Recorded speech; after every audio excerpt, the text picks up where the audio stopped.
Sveicināti, labvakar, laimīgu, rāmu un panākumiem bagātu jauno gadu. Paldies! Tiekamies šī gada pirmajā Rīgas Latviešu biedrības Latviešu valodas attīstības kopas sēdē.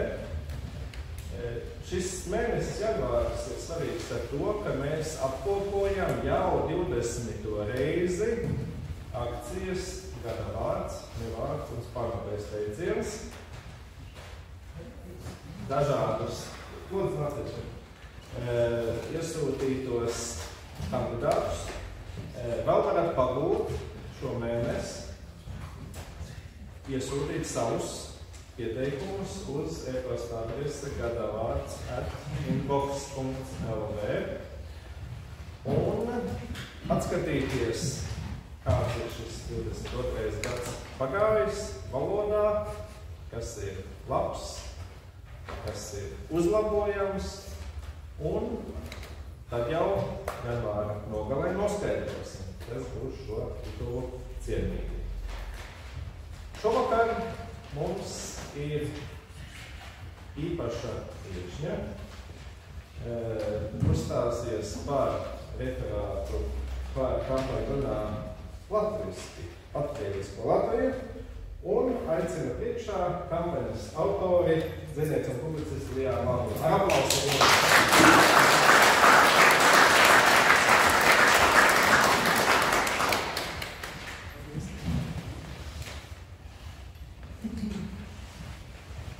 Droši vien prezentācijas vēl tikai taps, šovakar tikai priekšlasījums, kā es tiku lūgta. Labvakar visiem latvieši, laimīgi visiem jauno gadu, kurš mums nesīs Ukrainas uzvaru, Krievijas sagrāvi, bet mums dzīve ar pilnu krūti atkrieviskotā Latvijā.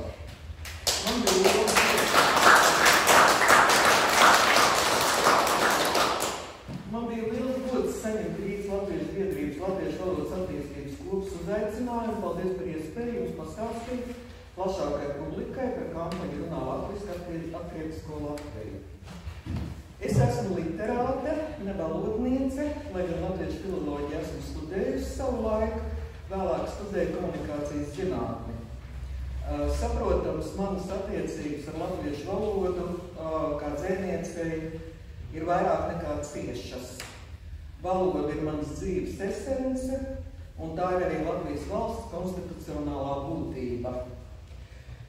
Ja nācija zaudē savu valodu, no nacionālas valsts paliek pāri tikai teritorija ar iedzīvotājiem, kuriem vairs nepiemīt etniskā, lingvistiskā un kulturālā identitāte.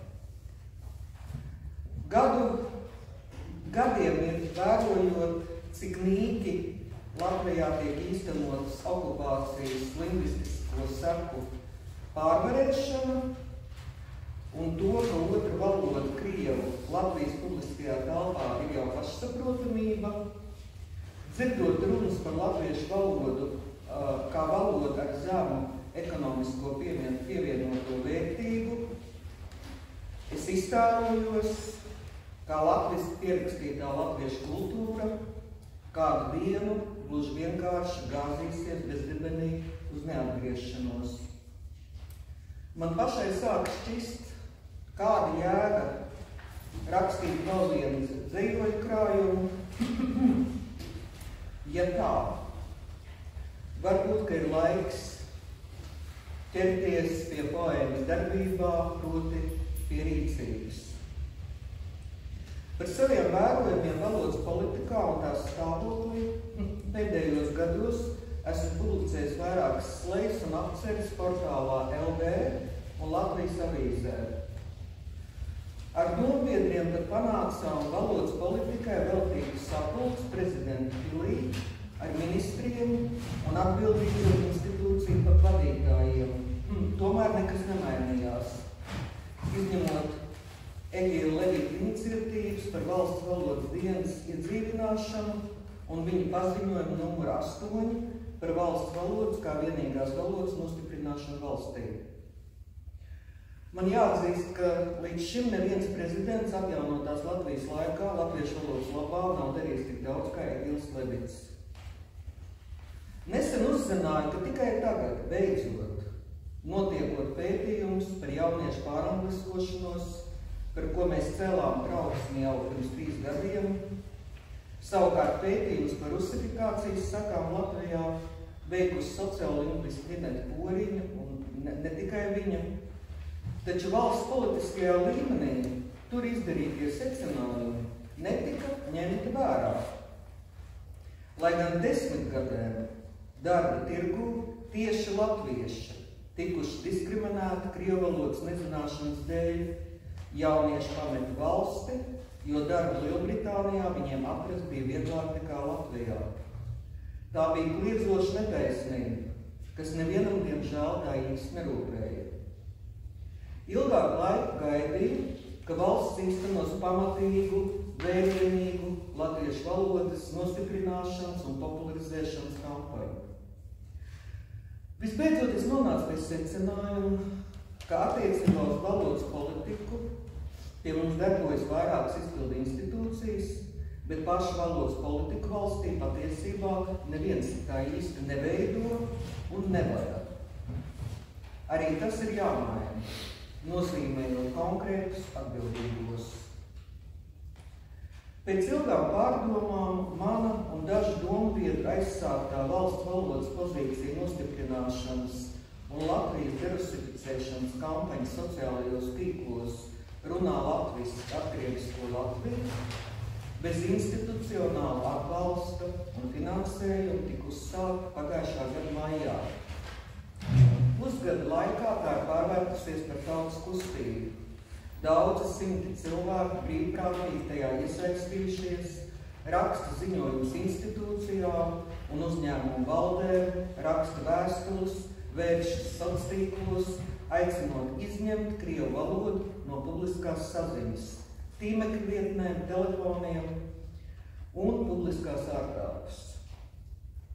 Mēs sākām ar 2 saukļiem un ar no mūsu satversmes izrietošu un tajā balstītu argumentāciju, ka pēc būtības Krievijas valsts valodai Latvijas publiskajā telpā nav vietas un ka tā no publiskās telpas ir jādzēš. Man radās iespējas, ka ļoti tieša un skaidra valoda, nerēķinoties ar krievu izjūtām, sākumā sociālos izraisīja kaut ko līdzīgu šokam. Līdz šim neviens valodas jautājums šādā veidā publiski nebija risinājis. Ar šo skaidro uzstādījumu, ka citātiešu pienākums ir ar valsts nācijas pārstāvjiem, latviešiem, sazināties latviski, kā tas ir Francijā, Vācijā un citur, kur tā ir vienkārši pašsaprotamība, bet diemžēl ne Latvijā. Šādu valodu vietējie krievi izdzirdēja pirmo reizi. 33 auklēšanās, pierunāšanas, integrēšanas un saliedēšanas divvalodībā ilūzijas bija beigušās, un tām šī kampaņa pielika punktu. Tik uzsākta reāla derusifikācija. Galu galā arī par to, ka Ukraiņš šodien lej asinis un, protams, baisais karš, bija mums paveicis iespēju logu beidzot atkrieviskoties. Proti, piepildīt vienu no atmodas saukļiem. Vēlāk kampaņai pievienojām jaunus vizuāļus un saukļus. Latvija modusies un Latvija kļūst latviskāka, paldies, ar mērķi izcelt un pateikties tām institūcijām un kompānijām, kuras bija atkrieviskojušās savā publiskajā komunikācijā. Jāpiebilst, ka problēmas un mūsu mīkstās valodas politikas dēļ problēma rada un mūsu mīksto valodas politiku lielā mērā radīja arī publiski meli par krieviem kā Latvijas mazākuma tautību, ar ko ekskolonisti manipulēja gan cīņās par krievu skolām, gan Eiropas tiesās. Mums ir jāatzīst, manuprāt, un tas beidzot ir jāmāk paskaidrot arī Eiropas institūcijām, ka Latvijā pēc 1940. Gada okupācijas un kolonizācijas krievi nedrīkstētu tikt uzskatīt par mazākumu tautību, jo pirmkārt tā nav taisnība, otrkārt tas kavē okupācijas seku novēršanu un derusifikāciju, kas Latvijā bija vitāli nepieciešama. Vai arī krievu valoda kopā ar angļu valodu mūs agrāk vai vēlāk gluži vienkārši aprītu. Uzskatu, ka parlamentam vajadzētu sākumā vismaz pieņemt rezolūciju par šo jautājumu, kas atvieglotu nostādnes tālākā likumdošanā par divvalodības novēršanu Latvijā. Kampaņas mērķis bija skaidrs un nepārprotams – derusificēta vai atkrieviskota Latvijas publiskā telpa. Kampaņas stratēģija bija vērsties pie institūcijām sociālos, aicinot atkrieviskot tīmekļa vietnes, telefonisko saziņu, komunikāciju, sekojot līdz procesiem, ziņojot publikai gan par atkrieviskošanās, gan neatkrieviskošanās gadījumiem.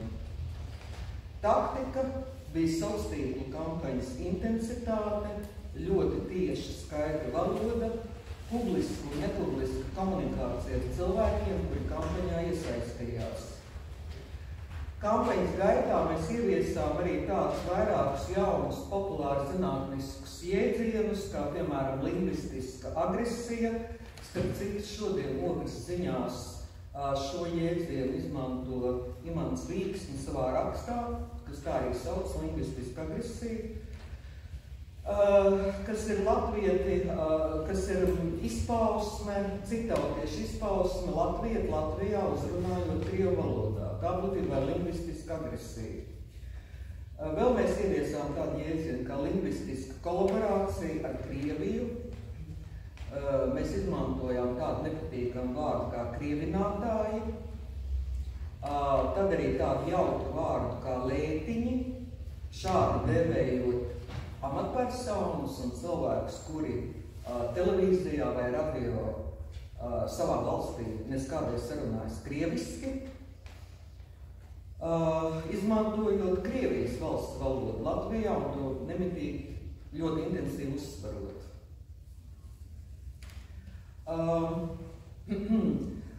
Protams, sociālos ir redzama tikai virspuse, tas lielākais un grandiozākais darbs notika neredzamajā virtuālajā telpā, man personīgi sazinoties ar nepārspīlējot simtiem un simtiem cilvēku, kuri man rakstīja no Latvijas malu malām, kuri iesaistījās, kuri man ziņoja, informēja un tā tālāk.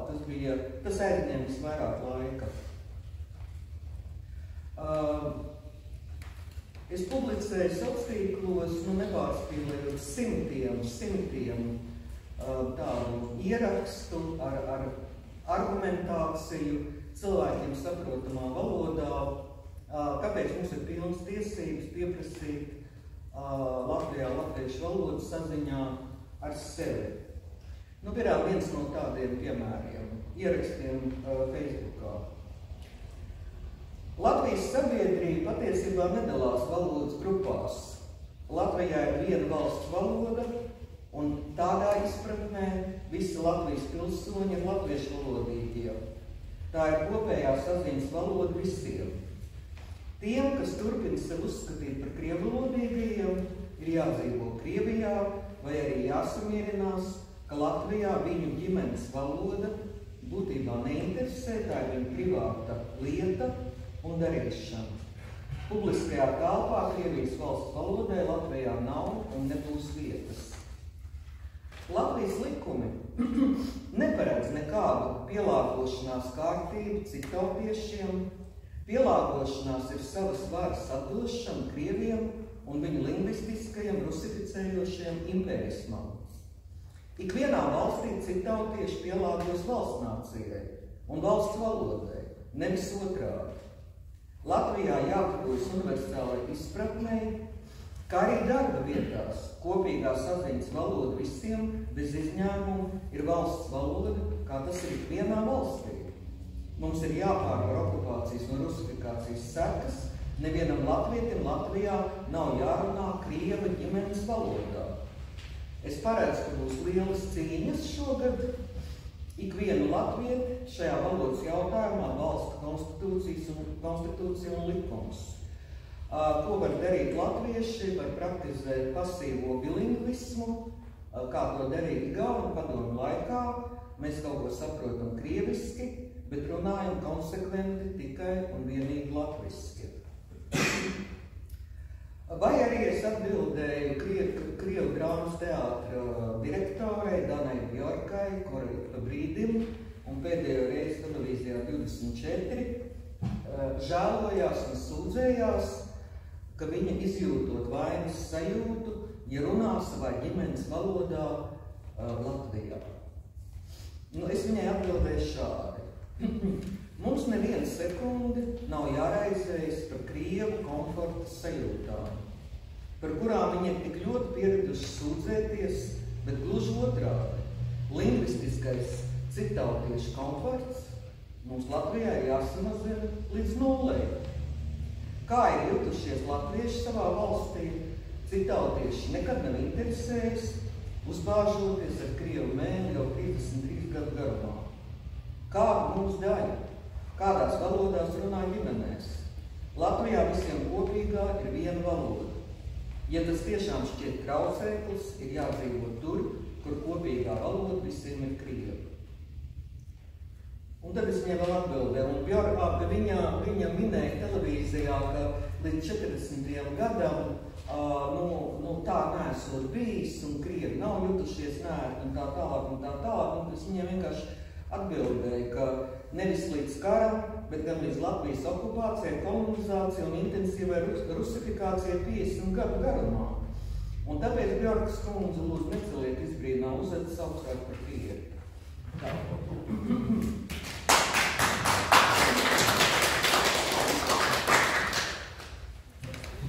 Vasaras pašā sākumā, kā vienu no pirmajiem, Krievu valodu no savas tīmekļa vietnes pēc vadītājas Rūtas Dimantas iniciatīvas izņēma Ziedot LV, bet no telefoniskās saziņas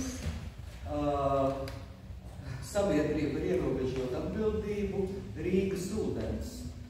Tās bija pirmās labās zīmes, turklāt Rīgas ūdens man Twitterī aprakstīja pateicību par uzmundrinājumu atkrieviskot viņu telefonisko saziņu.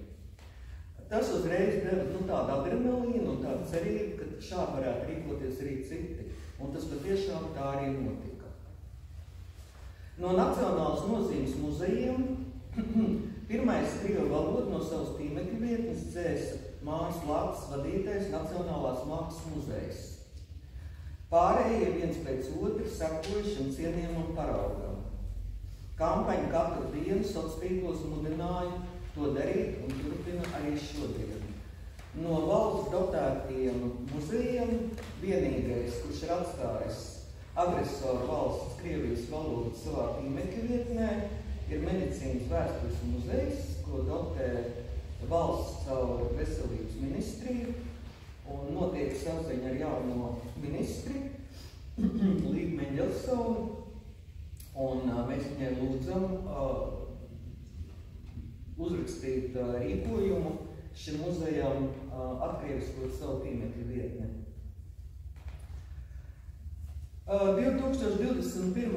gada 26. aprīlī valsts prezidents Egils Levits izplatīja paziņojumu numur 8, kuram ir likums spēks par latviešu valodas kā vienīgās valsts valodas nostiprināšanu. Šajā paziņojumā ir spēcīgi definēta latviešu valodas konstitucionālā nozīme, vērtība un mērķis. Diemžēl, kā nereti notiek Latvijā attiecībā uz valodu, atbildīgie par tā ieviešanu un uzraudzību izlikās, ka šāda paziņojuma nemaz nav. Tas neizbrīna, jo, kā jau minēja, patiesībā Latvijā nemaz nav konkrēti atbildīgā par valsts valodu un valodas politiku. Un pēdējos 30 gadus to būtībā neviens nevadīja, jā. Valodas kampaņa kļuva par spēcīgu sabiedrisku atbalstu šā likuma ieviešanai dzīvē. Tas attiec uz ikvienu komersantu. Komerciāls intereses un izdevīgums nestāv pāri mūsu satversmes, likuma burtam un garam. Krievijas karš, es vēlreiz to atkārtoju, Ukrainā pavēra mums iespēju logu. Gan okupēkļu izvākšanai no Latvijas publiskās darba telpas, gan Latvijas atkrieviskošanai. Šis logs bija jāizmanto, mēs to darījām mūsu interesēs. Uzsākt kampaņu man pamudināja divvalodības de facto visā Latvijā. Sabiedrībai, valsts institūcijām un komerc uzņēmumiem ignorējot satversmes burtu un garu, kā arī valodas referendumā tautas lemto par vienvalodīgu valsti, kurā latviešu valoda ir visa sabiedrība vienojošā, nesavādāk. Valoda ikvienai nācijai nešaubīgi ir varas instruments un arī ierocis. Latviešiem savā valstī tā ir latviešu valoda. Objektīvi tā nevar konkurēt ar 140 miljonu krievu nācijas valodu, kuru turklāt ar mums robežojas un kuras nācijas pārstāvi pēc okupācijas izbeigšanās pie mums ir ļoti daudz. Jāatzīst, ka liels nācijas pārstāvu temperaments ir krievinošs, krievu valoda agresīvi uzspiedošs.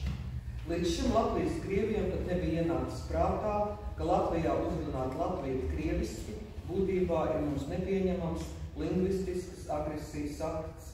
Krievi vēlējās dzīvot pa vecam, Latvijai padomju okupācijas laikā uzspiestā divvalodīgā vidē, savukārt latvieši vairs ne. Es te gribētu piebilst, ka, manuprāt, 2012. gada izsludinātais valodas referendums kaut kādā ziņā jau bija uz robežas ar tādu pretiesiskumu, viņš bija vērsts principā pēc satversmē formulēto, un tagad ir 10 tūkstoši cilvēku ļoti ātrā laikā savākt paraksti platformā Mana valsts, kuras, starp citu, arī nevēlas atkrieviskot savu tīmekļa vietni. Man ir bijis saraksts ar platformas vadītājiem. Viņi vienkārši atsakās to darīt. Mēs varam tikai domāt, kāpēc tā. Varbūt viens no iemesliem ir tāds, ka Krievijai ir jāpadara daudz pieejamākas un zināmākas visas iniciatīvas, kas Latvijā tiek iesniegts. Katrā ziņā es uzskatu, ka manai valstī nevajadzētu pieņemt šo iniciatīvu. Un tad uzreiz man ir jāatceras, ka šī platforma, Mana valsts, atteica Latvijas vīru biedrības iniciatīvu par ģimenes jēdzienu nostiprināšanu satversmē. Šo iniciatīvu nepieņēma, jo uzskatīja, ka tā nesot sabiedrības interesēs. Savukārt šī iniciatīva par ideju veikt pārbaudījumu nepilsoņiem un termiņu izturēšanās atļaus īpašniekiem un latviešu valodas zināšanām. Tātad tā manai valstī šķita tāda sabiedriski ļoti vērtīga iniciatīva neveikt šo valodas pārbaudi. Tas man šķiet tā diezgan dīvaini.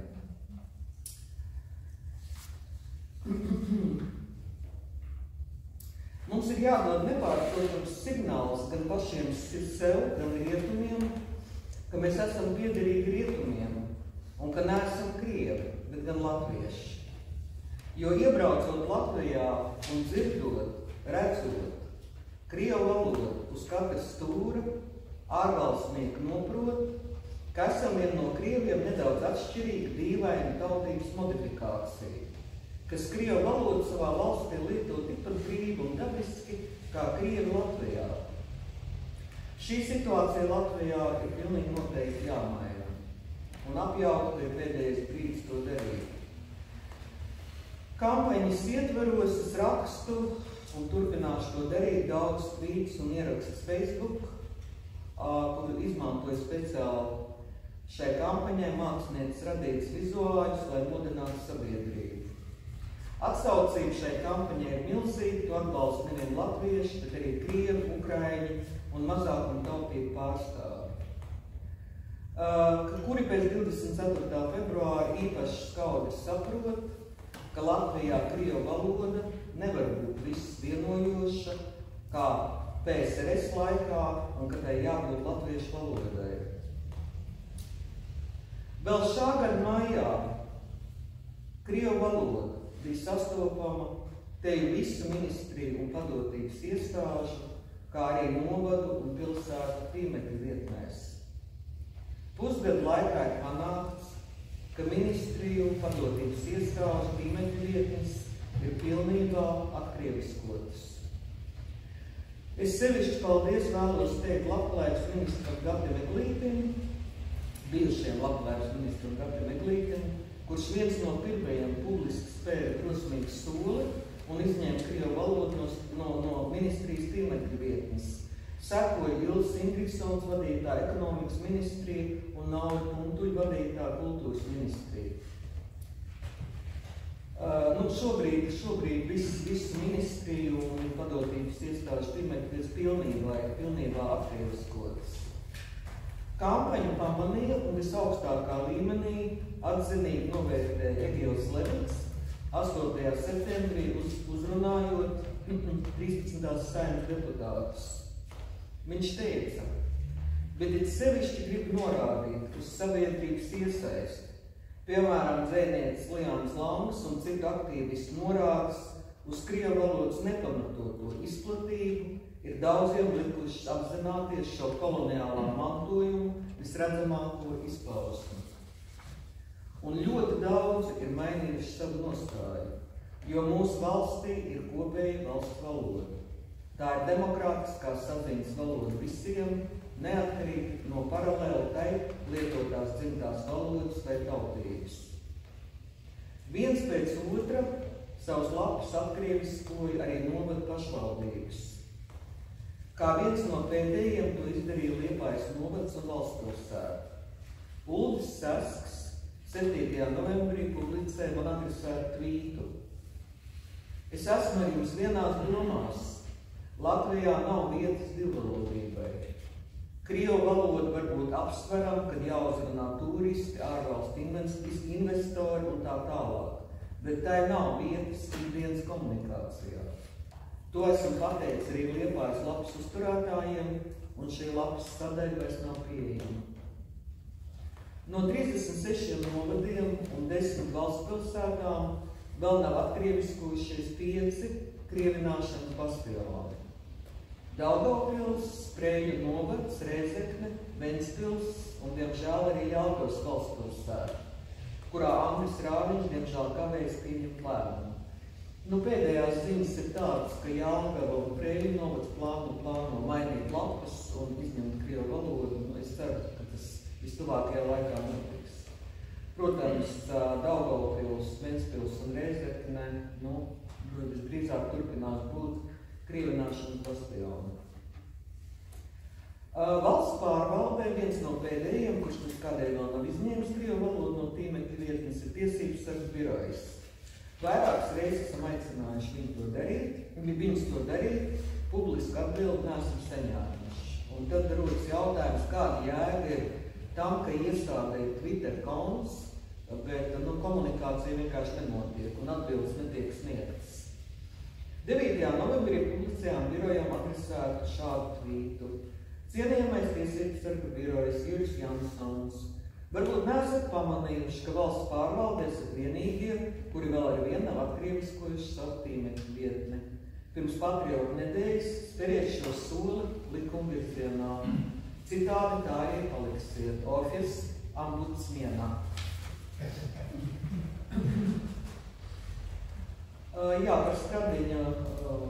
Par Paulu Stradiņa medicīnas vēstures muzeju jau es pieminēju. No teātriem, no latviešu teātriem vienīgais, kurš joprojām uztur Krievijas valsts valodu savā tīmekļa vietnē, diemžēl, ir Ģertrūdes ielas teātris. Te mēs, protams, nerunājam par teātriem ar krievu trupām, lai gan Leļu teātrī ir krievu trupa, bet viņi krievu valodu ir no savas tīmekļa vietnes dzēsuši. Nu, liels prieks bija arī Nacionālais botāniskais dārzs, kurš Salaspilī. Man bija ar direktoru vietas izpildītāja diezgan kaismīga sarakste, privāta, daudz ko pārunājām, un tomēr jā, krievu valoda tika dzēsta no šīs tīmekļa vietnes. Nu, ir bijis ļoti daudz cīņu, ļoti daudz sarakstus. Tās ļoti iepriecinošs moments bija, kad arī pēc ilgstošas saraksts ar Rīgas autobusas valdi sabiedrība piespieda viņus rīkoties, un es nezinu, pirmo reizi, kopš laikam autobusas pastāvēšanas tajā vietā bilinguāls uzraksts latviski un krieviski tika nomainīti ar eiropeisku uzrakstu latviešu un angļu valodā, kas ir laikam izkāpšana šeit un angļu valodā tieši tas pats. Kirillīca ir izvēlta no autobusas teritorijas, kas vēl ir atlicis, viņiem vajadzētu atteikties no paziņojumiem krievu valodā, jo turisti, starptautiski turisti saprot angļu valodā, ukraini kategoriski nav jāuzrunā krievu valodā, bet gan ukrainiski, un ja viņi pārtrauc paziņojumus krieviski, tad es personīgi justos daudz mazākā mērā, kā iebraukus kādā Krievijas sēžā. Tā kā autobusā šī, vairāk 80 gadu prakse ar uzrakstiem krievu valodā tika lausta. Gatavojot šo ziņojumu jums, man šķita, ka varbūt ir vērts arī jūs iepazīstināt ar zinātniskā redaktora Benta Zvaigznes redzējumu un argumentāciju šās kampaņas sakarā. Viņš Twitterī rakstīja tā. Krievu valoda, kā publiska saziņas valoda, diemžēl ir nevis kāda vēsturiski iegājusies neitrāla parādība, vai pat labas gribas izpausma, protams, no latviešu puses kā gan citādi, bet pavisam konkrēts Krievijas varas instruments. Un Ukraina mums rāda, cik tas ir bīstami. Citādi šeit jau krievu valoda 30 gadus kalpo tam, ka Krievija var uzturēt naratīvu par Latviju kā par savu pieteiku. Ir apkaunojoši saprast, ka arī daudziem eiropiešiem nav skaidrs, kāpēc mēs tik ļoti raujamies būt neatkarīgi, ja visa valsts runā krieviski. Te ir runa, vai ne? Te ir runa par principiālu nostāju. Latvijas iedzīvotāju privāto un ģimenes valodu neviens nekontrolē, tā ir brīva izvēle. Bet kā publiskai saziņas valodai, krievu valodai ir jāveic tiešām viens zilkas. Latvijai jāizkļūst no šīs no krievu zonas un jāpasaka sev un citiem, šeit nav krievu pasaules daļa.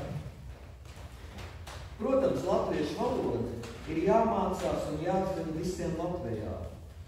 Tāpat arī skaidrs, ka paiet laiks, kamēr to apgūst. Līdz tam ir lērums valoda, kurās varam mēģināt saprasties.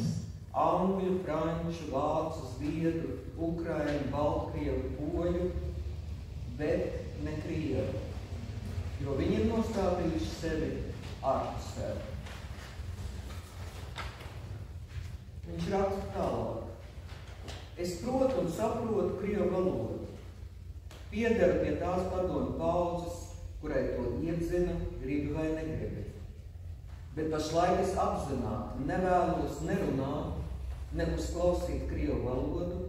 Tā ir mana personīgā norobežošanās no šīs varas. Tik ilgi, kamēr tā tiks pilnībā sagrauta ar visām savām pretenzijām.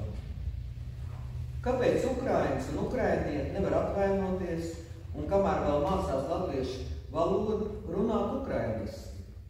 Tā nav mums tik nesaprotama valoda. Kāpēc par katru cenu jārunā krieviski, ņemot vērā to, ko Krievija šobrīd dara Ukrainā un kā tiecas īstenot savu varu arī Latvijā? Nespējai panākt, ka latviešu valoda ir pašsaprotama starptautiskās saziņas valoda Latvijā, ir arī citas sekas. Jaunieši masveidā pāriet uz angļu valodu. Viņus jau kopš bērnības ieradina domāt, ka latviešu valoda derīga tikai saziņai ar mammu. Par to, cikos būs pusdienas. Par stipru Latvijas valsti, viņš kādam atbild, par stipru Latvijas valsti, tad, protams, taisnība. Bet stipra Latvijas valsts var būt tikai latviska. Un katrā izdevīgā brīdī samazinājusi Krievijas varu un ietekmi savā zemē. Tagad tāds brīdis ir, un krievu valoda ir Krievijas varas instruments šeit. Tas mums ikvienam ir jāapzinās. Noslēgumā ziņoja, ka pusgadu laikā saziņa Latvijas publiskajā telpā kļuvusi daudz latviskāk. Es nenosaukšu, viņu ir simtiem institūciju un uzņēmumu, kas ir dzēsuši krievu valodu. To ir izdarījis arī Latvijas pasts, sadales tīkli. Piemēram, vairs nepiedāvā izvēlēties krievu sarunas valodu telefonos. Pirms jaunā gada meklējot kaut kādu produktu, es zvanīju uz Maksimas centrālo infotālruni. Tur netiek piedāvāt krievu valodu, arī Rimī nepiedāvā krievu valodu. Tas lielā mērā ir beidzies Latvijā. Situācija tiešām uzlabojas ar katru dienu, jo Latvijai pāri ir pārvēlies reāls atkrieviskošanās vilnis. Mēs esam gandrīz par rezultātiem, un priekšā ir vēl daudz darba. Panāktais rezultāts nebūtu iespējams bez latviešu tautas ļoti enerģētiska atbalsta. Krievu valoda publiskajā telpā Latvijā vairs nav pašsaprotamība. Latvijas derusifikācija bija viens no apmodas saukļiem, kas beidzot tiek piepildīts un īstenots. Šajā kampaņā ieviesām vārdu derusificēt latviskojumu atkrieviskot. Tas bija diezgan ilgstoši man jāskaidro atšķirības starp atkrieviskot un atkrievot, kas šī atšķirība, kā jūs saprotat, ir ļoti būtiska. Bet, izdevās publikai paskaidrot šo atšķirību. Sākumā daudz šokējās par šo ļoti agresīvo vārdu, pēc tam pierada. Sociālās kampaņas paņēra lielu laiku ieguldījumu, komunikācijā ar sabiedrību, izšķirīgu nozīmi, un viens secinājums, ko es esmu izdarījusi, ka nav vērts uzsākt nekādu kampaņu, ja netiek veltīts ļoti daudz laika tiešai komunikācijai ar cilvēkiem. Ja komunikācijai nav laika, tad nav vērts vispār nekādu kampaņu sākt. Esmu pārliecināta, ka Latvija tiks pilnībā atkrieviskota. Šogad mūsu mērķi ir šādi.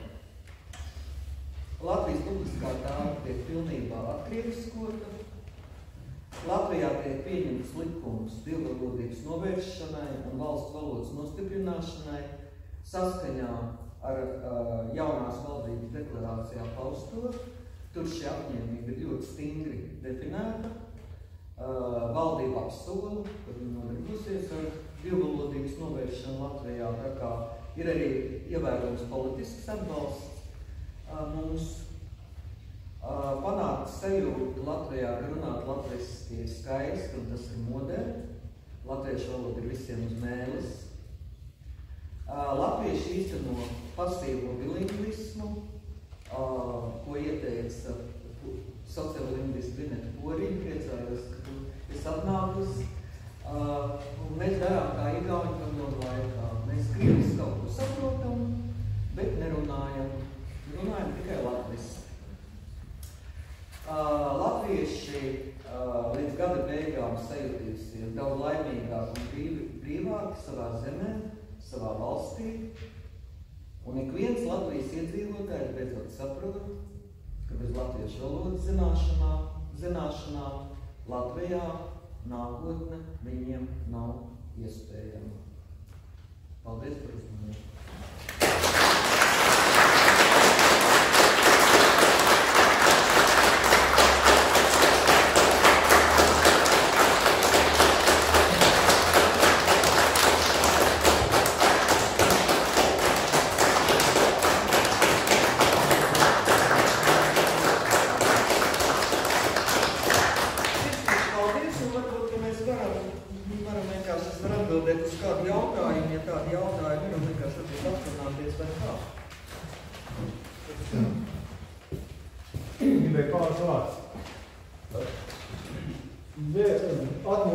sākumā bija nokopēna Latvijas. Un tas bija tāds tautas pacēlums. Un Liāna Lanka tagad ir mūsu garīgais patērums. Paldies!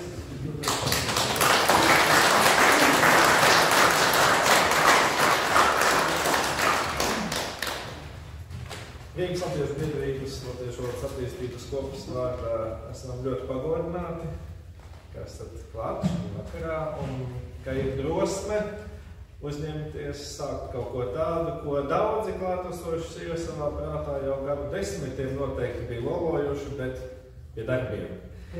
Paldies jums un nesiet šo gaismu arī tālāk.